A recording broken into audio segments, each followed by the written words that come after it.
Assalamualaikum warahmatullahi wabarakatuh. Selamat datang di acara istimewa kita hari ini. Saya Rina Sapitri dengan senang hati menyambut Anda semua di kesempatan istimewa kali ini.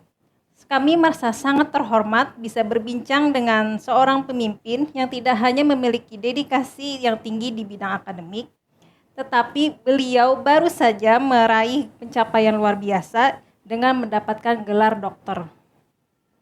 Beliau adalah Kaprodi Hukum Keluarga Islam Ahwal Syahsiah. Pada kesempatan ini kita akan menggali lebih dalam tentang perjalanan akademik beliau dan rahasia sukses di balik gelar akademik beliau. Di samping saya sudah ada Bapak Dr. Abdul Hafiz Sairaji SHI MHI, Kaprodi Hukum Keluarga Islam Ahwal Syahsiah.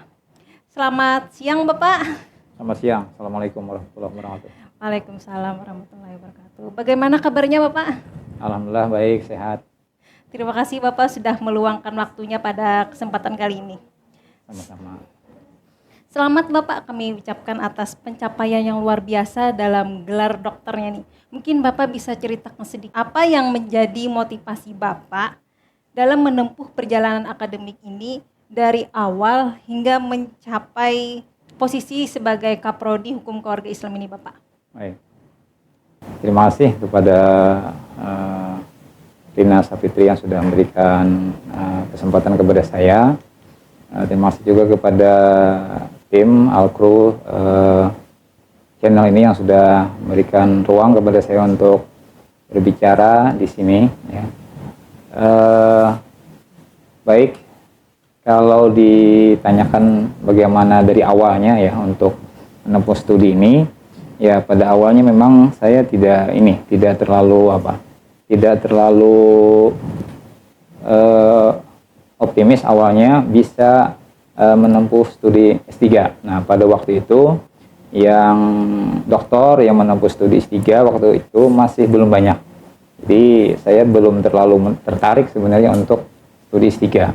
Barulah pada perkembangan berikutnya sudah mulai banyak yang melakukan studi S3, sudah banyak juga yang doktor, bahkan yang lebih muda dari saya juga menempuh pendidikan S3, bahkan dokter juga. Nah itu dari situ saya merasa perlu juga ini mengembangkan diri. Di samping kita punya punya perasaan ingin terus mengembangkan diri, tidak hanya sekedar mengajar, meneliti dan sebagainya, tapi juga ingin menempuh pendidikan yang lebih tinggi. Ibarat itu mau sekolah lagi dan biasanya sekolah itu merasa muda kembali. Nah, jadi kalau kadang-kadang saya menyebut dengan kawan saya, kalau mau jadi muda kembali, sekolahlah. Nah, studi lagi sehingga akan merasa muda kembali. Jadi anak sekolah atau jadi mahasiswa lagi. Ya, kemudian dalam perjalanan berikutnya saya merasa banyak dibantu oleh kawan-kawan seperjuangan. Saya menyebutnya saudara seperguruan. Nah, saudara seperguruan yang satu angkatan banyak memberikan bantuan berupa wawasan keilmuan, juga wawasan teknis, bagaimana menyelesaikan studi dan menyelesaikan yang lain. Mengenai motivasinya, ya saya itu tadi bahwa perlu mengembangkan diri, ya walaupun tidak diwajibkan, tapi saya kira studi S3 itu adalah sarana untuk mengembangkan diri, untuk memperluas jaringan, untuk memperluas wawasan terhadap hal-hal yang terkait dengan keilmuan. Dan S3 merupakan studi tertinggi, ya. Jadi untuk studi di situ pun merupakan suatu kebanggaan dan alhamdulillah akhirnya bisa diselesaikan. Ya, mungkin itu. Apa tantangan terbesar Bapak nih selama menjalani proses studi doktoral ini, Pak? Baik. Apa yang menjadi tantangan terbesar ya? Tantangan terbesar sebenarnya ada pada mengerjakan studi akhir ya, atau tugas akhir. Di mana kita juga ada kewajiban lain karena studinya di kampus sendiri, jadi ada kewajiban lain yang juga harus ditunaikan, antara kewajiban sebagai seorang dosen mengajar, meneliti, dan mengabdi kepada masyarakat. Juga ada tugas penunjang lainnya. Ada juga tugas kita sebagai mahasiswa. Nah, jadi kadang-kadang kita mengajar sebagai dosen, tapi kadang-kadang kita diajar sebagai mahasiswa. Nah, itu saya kira suatu kondisi yang kontradiktif. Nah, itu diantaranya ya. Tapi kalau dari segi mata kuliahnya hanya 1 semester. Angkatan kami itu seingat saya hanya 1 semester. Yang berikutnya baru 2 semester. Kemudian masa yang lama itu adalah masa penelitian.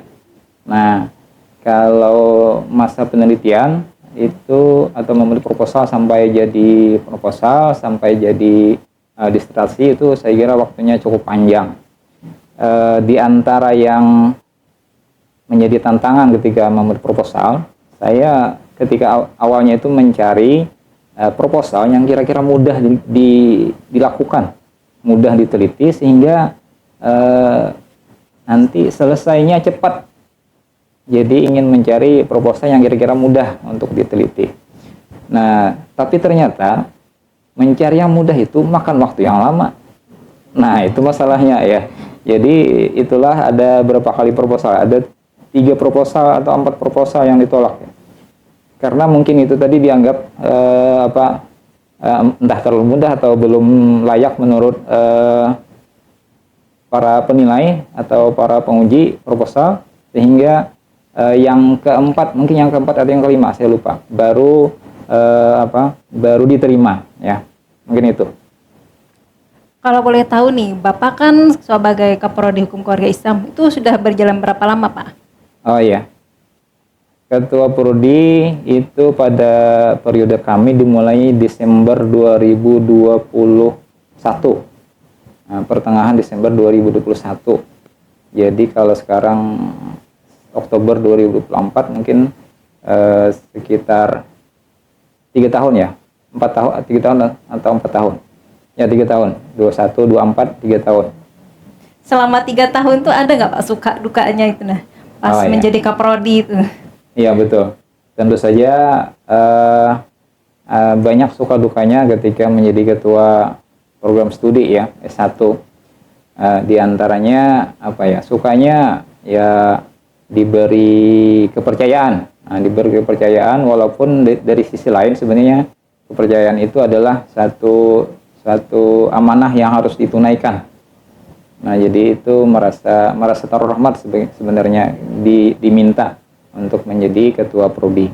Tapi dari segi itu pula kita menghadapi orang yang di bawah amanah itu, artinya mahasiswa prodinya, ada dosen dengan home base prodinya juga yang harus diberikan misalnya ada suatu permintaan atau kewajiban atau tugas.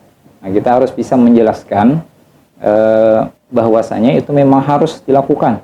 Nah, kadang-kadang sebagian ada yang paham, sebagian ada yang tidak, bisa karena mahasiswanya misalnya yang belum memahami, atau memang kadang-kadang tugasnya atau ketentuan kewajiban yang harus mereka tunaikan itu memang agak berat menurut pandangan mereka. Mungkin secara umum seperti itu. Ini Bapak kan sebagai Kaprodi yang menjalani studi doktoral. Ya. Bapak mengatur waktunya antara sebagai akademisi, terus administratif dan dan penelitiannya, Pak. Baik. Ya, itu yang saya katakan di awal tadi, itu salah satu tantangan terberatnya ya. Jadi tidak hanya sebagai seorang dosen saja, tapi juga ada dosen dengan tugas tambahan. Nah, jadi memang kalau dari segi dosennya kewajibannya itu untungnya itu agak dikurangi. Jadi kewajiban mengajarnya untuk ketua prodi itu hanya 6 SKS saja. Nah, 6 SKS saja. Nah, di samping itu penelitian, kemudian pengabdian tidak diwajibkan, harus ada. Nah, jadi itu mengurangi beban, dan itu kebijakan pimpinan yang saya kira sangat mendukung terhadap manajerial program studi di kampus kita ini. Nah, tinggal lagi mengatur waktu dengan mengerjakan penelitian ini, ya. Jadi kalau penelitian ini disertasi ini harus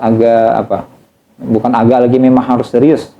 Jadi memang lebih bagusnya itu studi S3 itu seperti apa?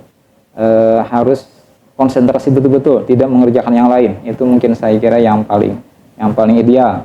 Jadi, tapi bukan berarti tidak bisa diselesaikan dengan menjabat atau menduduki jabatan sebagai ketua prodi misalnya, atau dengan dosen tugas tambahan lainnya misalnya. Nah, itu mungkin ya. Jadi kalau kalau waktunya ya, terus terang memang di prodi ini banyak tugas ini ya, tugas hal-hal teknis, dan itu cukup memakan waktu. Nah, untungnya di prodi ada sekretaris prodi, juga ada staf yang membantu sehingga meringankan beban dari ketua prodi. Ini itu.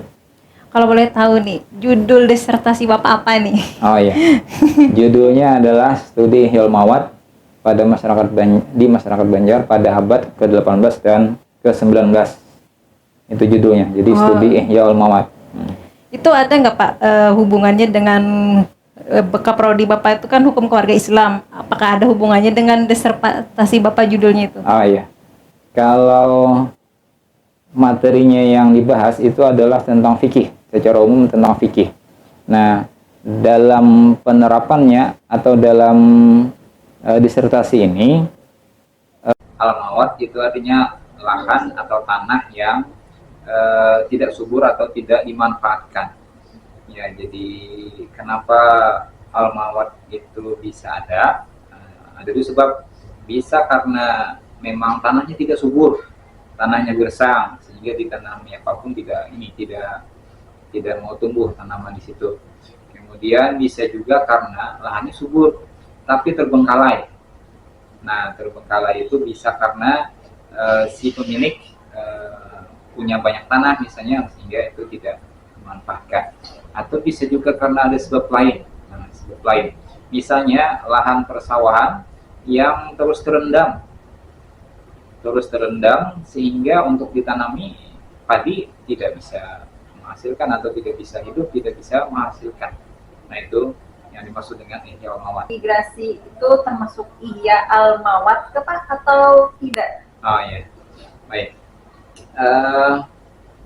Transmigrasi adalah perpindahan masyarakat atau penduduk dari satu pulau ke pulau, ya. Nah, bisa di situ terjadi ihya al-mawat, bisa juga tidak. Yang pertama, dalam ihya al-mawat itu lahan yang boleh dibuka untuk disebut ihya al-mawat, masuk definisi ihya al-mawat ya secara istilah, itu lahannya tidak ada yang punya. Tidak ada yang punya artinya bebas. Jadi makanya kalau seseorang melakukan ihya al-mawat, maka lahan tersebut, tanah tersebut itu menjadi miliknya otomatis. Nah, kalau dalam transmigrasi, saya tidak tahu persis apakah lahan atau tanah yang ditempati oleh transmigran tersebut itu disediakan pemerintah, atau di lahan yang sama sekali tidak ada yang punya, kurang tahu saya. Ya, tapi kalau misalnya kemungkinan yang kedua itu yang terjadi, artinya di lahan yang tidak ada yang punya, maka itu bisa disebut ihya al-mawat juga. Mungkin pesan atau saran nih yang bisa Bapak berikan kepada akademisi muda atau mahasiswa nih yang bercita-cita meraih gelar dokter seperti Bapak? Ya, saya kira kondisi saya sekarang ya, menyelesaikan sesuatu yang lama menjadi pekerjaan atau tugas. Itu ketika merasa selesai itu merasa sangat senang, merasa sangat plong, merasa sangat banyak mendapat anugerah dari Allah SWT. Nah, saya ingin perasaan saya yang sangat senang, sangat bersyukur ya, itu juga dimiliki oleh kawan-kawan yang lain. Baik itu dosen yang sedang studi S3 sekarang, ataupun mahasiswa yang sekarang masih berjuang untuk menyelesaikan tugas akhirnya. Saya bisa memberikan pesan bahwasanya yakinlah bahwasanya tugas Anda menyelesaikan skripsi, perjuangan Anda menyelesaikan skripsi akan segera tiba waktunya. Ya. Kemudian ketika itu sudah selesai, nah maka Anda akan lupa betapa lelahnya, betapa perjuangannya, betapa beratnya menyelesaikan tugas akhir tersebut. Insya Allah itu akan semua terbayar ketika sudah diselesaikan. Nah, jadi jangan ragu untuk terus menulis, terus konsultasi, terus untuk berjuang menyelesaikan tugas akhir kalian semua, yang kepada mahasiswa yang S1, pada bapak-bapak, ibu-ibu yang sedang studi S3 juga, saya yakin bapak ibu juga akan segera menyelesaikan tugas akhir tersebut dan meraih sebagai alumni S3 meraih gelar doktor di jenjang yang merupakan jenjang pendidikan tertinggi. Amin. Mungkin itu ya perbincangan kita hari ini, sangat inspiratif sekali. Terima kasih Bapak sudah meluangkan waktunya telah Sama-sama. memberikan wawasan yang luar biasa sekali. Kami berharap semoga kesuksesan Bapak terus berlanjut dan program Amin. studi hukum keluarga Islam yang Bapak pimpin semakin maju dan Amin. memberikan manfaat yang luas. Begitupun juga untuk Fakultas Syariah. Terima kasih juga kepada teman-teman yang udah setia dari awal sampai akhir. Semoga di perbincangan hari ini benar-benar memberikan manfaat untuk kita semua. Jangan lupa untuk terus semangat, terus berusaha untuk meraih kesuksesan apapun bidang yang kita tekuni. Mungkin ini akhir saya Rina Sapitri sebagai pamit undur diri. Sampai jumpa di kesempatan berikutnya dengan topik dan perbincangan inspiratif lainnya. Terima kasih. Wassalamualaikum warahmatullahi wabarakatuh.